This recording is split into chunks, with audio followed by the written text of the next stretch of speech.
Euro কাপে ফাইনালে হারের ব্যর্থতার দায় নিয়ে এবার পদত্যাগ করলেন ব্রিটিশ ফুটবল দলের কোচ গারেথ সাউথগেট। ফাইনালে হারের কয়েক ঘন্টার মধ্যে ম্যানেজার ও কোচের পদ থেকে নাম প্রত্যাহার করায় শোরগোল পড়েছে ব্রিটিশ ফুটবল প্রেমী সমর্থকদের মধ্যে। দীর্ঘদিন ধরে ইংল্যান্ড ফুটবল দলের সাথে যুক্ত ছিলেন। প্রায় 102খানা ম্যাচে দলকে পরিচালনা করেছিলেন এই ব্রিটিশ কোচ।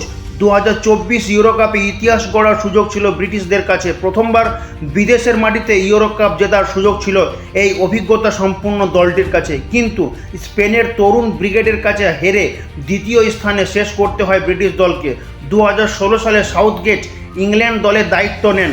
দলকে কঠিন সময় থেকে বহুবার টেনে বার করেছেন এই ব্রিটিশ কোচ।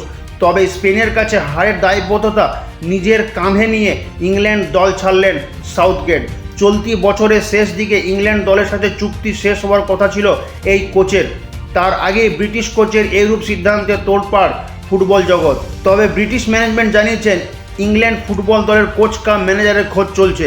তবে সাউথগেটের অবর্তমানে দলকে অনেকটাই সমস্যায় পড়তে হতে পারে। ব্যুরো রিপোর্ট, খবর বাংলা।